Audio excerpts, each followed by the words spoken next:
কুরবানি ঈদের পর আমাদের প্রায় সবার বাসাতেই গরুর মাংস থাকে। আর যারা একই রকম ভাবে গরুর মাংস খেতে খেতে বোরিং হয়ে গিয়েছেন, তারা চাইলে কিন্তু আজকের এই মজার রেসিপিটি ট্রাই করতে পারেন।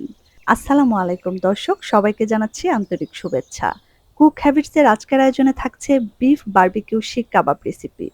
কোনো রকম বারবিকিউ স্ট্যান্ড ছাড়া আজকের রেসিপিটি আমি ঘরোয়া মশলায় খুবই সহজভাবে প্যানে তৈরি করে দেখাবো। আশা করছি আজকের রেসিপি সবার ভালো লাগবে। আর রেসিপি ভালো লাগলে চ্যানেল সাবস্ক্রাইব করে পাশে থাকবেন। আর ভিডিওটিতে দয়া করে একটা লাইক দিতে কিন্তু ভুলবেন না, কারণ আপনার দেয়া একটা লাইক আমাকে অনেক বেশি উৎসাহিত করবে। বিফ বারবিকিউ কাবাব তৈরি করতে আমি প্রথমে নিয়ে নিয়েছি হাফ কেজি পরিমাণ গরুর মাংস। আমি এটাকে পাতলা স্লাইস করে কেটে নিয়েছি যাতে করে তাড়াতাড়ি সেদ্ধ হয়ে যায়। এখন এটাকে মেরিনেট করে নেব। দিয়ে দিচ্ছি 1/4 কাপ পরিমাণ টক দই, 2 চা চামচ আদা রসুনের পেস্ট, হাফ চা চামচ লাল মরিচের গুঁড়ো, হাফ চা চামচ হলুদের গুঁড়ো, 1 চা চামচ ধনিয়া গুঁড়ো, 1 চা চামচ জিরা গুঁড়ো। কাবাবের মধ্যে একটা সুন্দর কালার আনার জন্য দিয়ে দিচ্ছি হাফ চা চামচ কাশ্মীরি লাল মরিচের গুঁড়ো, চাইলে এটা স্কিপ করতে পারেন। দিয়ে দিচ্ছি হাফ চা চামচ গরম মশলা, 1 টেবিল চামচ বারবিকিউ সস, 1 টেবিল চামচ টমেটো সস, 1 টেবিল চামচ হোয়াইট ভিনেগার, হাফ চা চামচ বা স্বাদ মতো লবণ। যেহেতু সয়া সসে লবণ থাকে তাই লবণটা একটু বুঝে দিতে হবে। দিয়ে দিচ্ছি 1/4 কাপ পরিমাণ সরিষার তেল। চেষ্টা করবেন এখানে সরিষার তেলটা ইউজ করতে, কারণ সরিষার তেলে কাবাবের ফ্লেভারটা কিন্তু খুবই ভালো আসে। মাংসটাকে 5 থেকে 6 মিনিটের মতো খুব ভালোভাবে ডলে ডলে মশলার সাথে মাখিয়ে নিতে হবে। এতে করে মশলাটা খুব ভালোভাবে ভেতরে ঢুকে যাবে এবং কাবাবের টেস্টটাও খুব ভালো আসবে। এখন এটাকে ফ্রিজে নরমালে রেখে দেব 20 থেকে 24 ঘন্টার মতো। 24 ঘন্টা পর আমি এটাকে ফ্রিজ থেকে বের করে নিয়েছি। উপরটা একটু ড্রাই হয়ে গিয়েছে, তাই আমি আবারও এটাকে খুব ভালোভাবে মাখিয়ে নিয়েছি। 30 মিনিট আগে থেকে আমি কিছু কাবাবের কাঠি পানির মধ্যে ভিজিয়ে রেখেছিলাম। এতে করে যখন আমরা কাবাবগুলো ফ্রাই করব, এগুলো আর পুড়ে যাবে না। এখন একটা করে কাবাবের কাঠি নিয়ে এভাবে এক পিস করে মাংস নিয়ে কাঠির মধ্যে গেঁথে নেব। প্রতিটা মাংসের টুকরোর ঠিক মাঝ বরাবর কাঠিটা গেঁথে নিতে হবে। দেখে নিশ্চয়ই বুঝতে পারছেন আমি ঠিক কিভাবে কাজটা করছি। এভাবে হাত দিয়ে চেপে চেপে এটাকে সেট করে নিতে হবে। এতে করে ভাজার সময় মাংসগুলো খুলে যাবে না। আর লং টাইম মেরিনেট করে রাখার কারণে কিন্তু মাংসগুলো যথেষ্ট সফট হয়ে গিয়েছে, তাই ভাজতে কিন্তু খুব বেশি সময় লাগবে না। সেম ভাবে আমি সবগুলো মাংস কাঠিতে সেট করে নিয়েছি। একে একে আমার সবগুলো কাবাব সেট করা হয়ে গিয়েছে।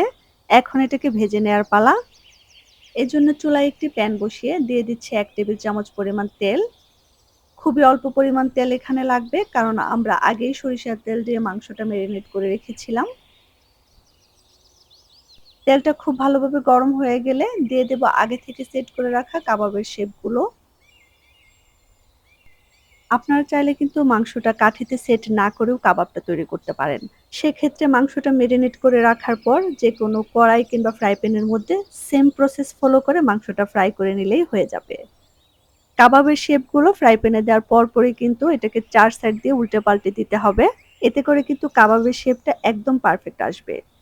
কিছুক্ষণ উল্টে পাল্টে নেওয়ার পর মাংস থেকে অনেকটাই পানি ছেড়ে দেবে। এটাকে কিন্তু ঢাকার প্রয়োজন নেই।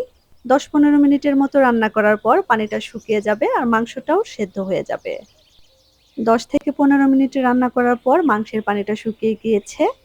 এখন একটা একটা করে কাবাব এভাবে উল্টে পাল্টে দিতে হবে, যাতে করে সব দিক দিয়ে সমানভাবে কুক হয়।